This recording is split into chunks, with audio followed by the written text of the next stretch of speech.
Bismillahirrahmanirrahim. Assalamualaikum warahmatullahi wabarakatuh. Jumpa lagi di channel YouTube Rivanista. Masih di sudut edukasi, belajar mudah dan menyenangkan. Bagaimana kabar adik-adik sekalian, khususnya siswa-siswi kelas 4? Semoga hari ini kita semua dalam keadaan sehat, karena dengan kondisi yang sehat tentunya kita bisa melakukan berbagai kegiatan yang kita inginkan. Dan dengan keadaan yang sehat pula pastinya kita bisa belajar bersama untuk membahas soal-soal dari buku matematika untuk SD atau MI kelas 4 ya, kurikulum 2013 yang disempurnakan, terbitan dari GAP atau Gelora Aksara Pratama. Dan untuk kesempatan kali ini kita masih di bab 1 tentang pecahan, sudah sampai di latihan 6 ya, melanjutkan untuk pembahasan soal latihan 6. Jadi yang masih ketinggalan bahasan sebelumnya bisa dilihat di playlist GAP Matematika kelas 4. Oke adik-adik sekalian, langsung aja ya kita ke latihan 6, ada di halaman 17 ya. Untuk soal nomor 1 kemarin sudah kita bahas ya. Sekarang kita lanjutkan untuk pembahasan soal nomor 2. Nomor 2 ini membulatkan atau pembulatan pecahan desimal ya, kesatuan dan persepuluhan terdekat lah, ini dari A sampai dengan E ya. Oke, tapi sebelum kita mengerjakan soal ini, kita lihat dulu bagaimana cara mengerjakannya seperti apa. Oke adik-adik sekalian ya, untuk pembulatan pecahan desimal kita lihat di sini ya. Jadi pecahan desimal itu dapat dibulatkan ke satuan, persepuluhan atau perseratusan terdekat. Nah ini aturan pembulatan pecahan desimal. Yang pertama, kesatuan terdekat. Caranya gimana? Kalau kesatuan terdekat itu dilihat angka persepuluhannya ya, persepuluhannya. Jika kurang dari 5, bulatkan ke bawah. Tetapi jika lebih dari 5 atau sama dengan 5, bulatkan ke atas ya ini. Jadi kalau pembulatan kesatuan terdekat yang dilihat persepuluhannya ya, persepuluhan. Kemudian ini lihat persepuluhan itu angkanya kurang dari 5 atau 5 ke atas ya. Jadi 5, 6, 7, 8 lah itu. Kalau kurang dari 5 berarti dibulatkan ke bawah, tetapi kalau lebih dari atau sama dengan 5 atau 5 ke atas itu dibulatkan ke atas. Nah, kemudian untuk pembulatan ke persepuluhan terdekat yang dilihat angka per seratusannya. Nah sama ini, kalau perseratusannya kurang dari 5 dibulatkan ke bawah, tetapi jika lebih atau sama dengan 5 dibulatkan ke atas. Nah, lakukan cara yang sama ke nilai tempat lainnya, misalnya pembulatan ke perseratusan, perseribuan kalau panjang ya. Ini contohnya biar lebih jelas ya. Ini misalnya perhatikan contoh berikut, bulatkan ini 3,74 kesatuan terdekat ya, kesatuan terdekat dilihat ini ya. Satuannya berarti ini yang mau dibulatkan, maka kalau mau dibulatkan kesatuan terdekat yang dilihat adalah persepuluhannya. Persepuluhannya itu angka berapa? 7.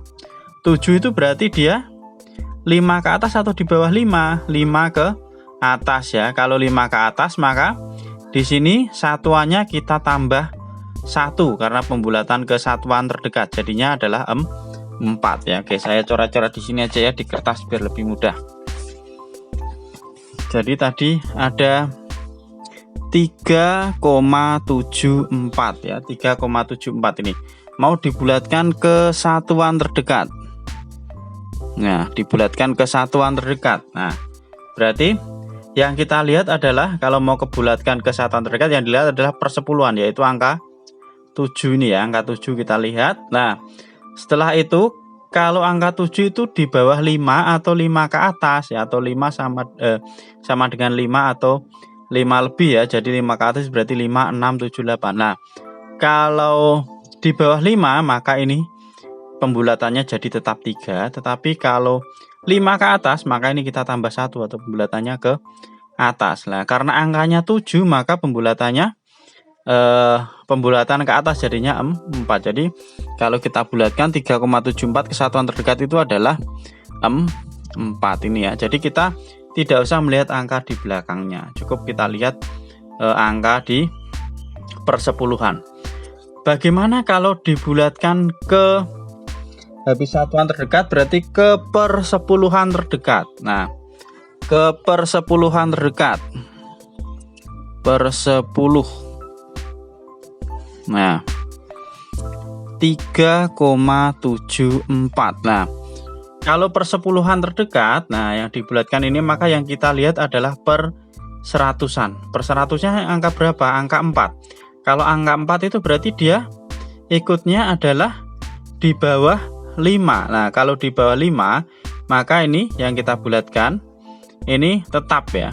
Karena di bawah 5, maka jadinya adalah 3,7. Seperti ini ya adik-adik sekalian cara pembulatannya. Apa kita kasih contoh lain? Oke, langsung kita bahas saja ya ke soalnya, karena nanti juga sama, penjelasannya juga sama. Langsung aja kita ke soal yang akan kita bahas. Oke, di sini ada 0,92. Nah, kalau pembulatan ke satuan terdekat, nah berarti yang kita lihat per 10. Persepuluhannya angka berapa? Angka 9. Angka 9 ya, kita lihat di sini. 9 berarti dia ikutnya adalah 5 ke atas ya. Kalau 5 ke atas, maka di sini pembulatannya naik. Maka nolnya ini kita tambah 1. Jadi pembulatan kesatuan terdekat menjadi 1. Kemudian ke persepuluhan terdekat. Persepuluhan terdekat yang mau kita bulatkan 9 ya, maka kita lihat perseratusannya. Perseratusannya adalah 2. Perseratusannya 2, sehingga hasil pembulatannya karena 2 itu di bawah 5, maka yang kita bulatkan ini tetap ya. Jadinya adalah 0,9. 0,9 gitu ya adik-adik sekalian. Jadi kalau kesatuan yang kita lihat adalah persepuluhannya angka berapa, kalau ke persepuluhan yang kita lihat adalah perseratusan, apakah di bawah 5 atau 5 ke atas. Selanjutnya yang B, ini ada pembulatan kesatuan terdekat. Yang kita lihat persepuluhannya angkanya berapa? 4. Oh, 4 berarti di bawah 5, maka ini tinggal kita tambah 1, jadinya 2. Kemudian pembulatan ke persepuluhan terdekat, kita lihat di sini angkanya adalah 8 ya. Persepuluhan berarti lihat perseratusan. Perseratusannya angka 8. Nah, 8 itu berarti 5 ke atas, maka ini kita tambah 1 ya, atau kita bulatkan ke atas jadinya 1,5. Lanjut untuk yang bagian C, 2,35. Kesatuan terdekat berarti yang kita lihat adalah angka 3. 3 berarti di bawah 5. Kalau di bawah 5 ini pembulatannya ke bawah, jadinya di sini tetap 2. Kemudian persepuluhan terdekat, perseratusannya kita lihat angkanya adalah 5. Nah, 5 ke atas berarti 5, 6, 7, 8 pembulatannya naik ya. Jadi ini kita tambah 1, 3-nya jadi 2,4.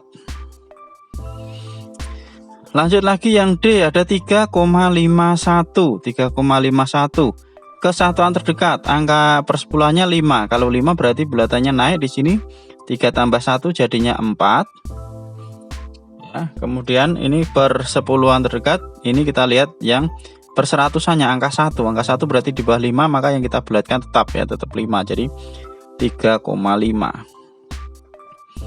Lanjut yang bagian E, ada 5,67 pembulatan kesatuan terdekat. Nah, 6 ya. Jadi kita lihat persepuluhannya, karena yang mau kita bulatkan adalah 5. 6 berarti dia 5 ke atas, maka kita bulatkan naik, atau yang kita bulatkan kita tambah 1 jadinya 6. Kemudian ini ke persepuluhan terdekat. Di sini ada 5,67. Nah, yang kita lihat adalah perseratusannya yaitu 7. Kalau 7 berarti ini kita tambah 1 ya, karena 5 ke atas jadinya 5,7. Itu ya adik-adik sekalian ya. 5,7. Ini hasil pembulatannya dari nomor 2A sampai dengan nomor 2E. Nah, gimana adik-adik, sudah jelas atau mungkin saya kasih satu contoh lagi supaya lebih jelas ya. Nih, kita kasih coret-coretan di sini. Misalnya ada 8,26 aja misalnya. Nah, ini mau kita bulatkan ke satuan terdekat. Nah, kalau kesatuan terdekat berarti yang kita lihat apa? Jadi 8,26. Kesatuan terdekat yang dilihat adalah per 10 ya. Persepuluhannya angka berapa? Angka 2. Angka 2 itu apakah 5 ke atas atau di bawah 5? 2 tentunya di bawah 5 ya. Kalau di bawah 5 berarti kita bulatkan tuh turun. Bulatkan turun itu berarti artinya di sini tetap ya. Jadinya 8 itu ya. Jadi kalau pembulatan turun berarti yang kita bulatkan tetap, tapi kalau pembulatan naik yang kita bulatkan kita tambah 1 gitu ya. Coba sekarang kita ke persepuluhan terdekat.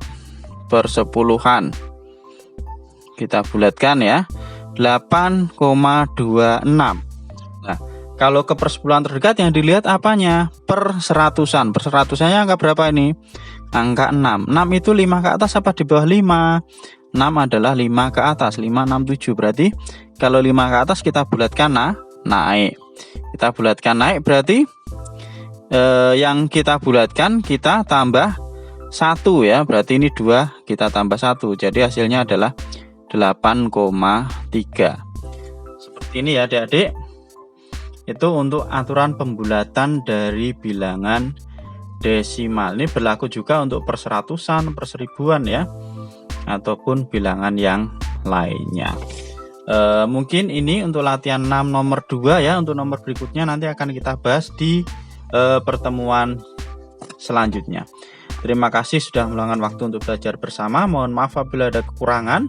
Silahkan pertanyaan atau saran bisa dituliskan di kolom komentar untuk kita diskusikan bersama.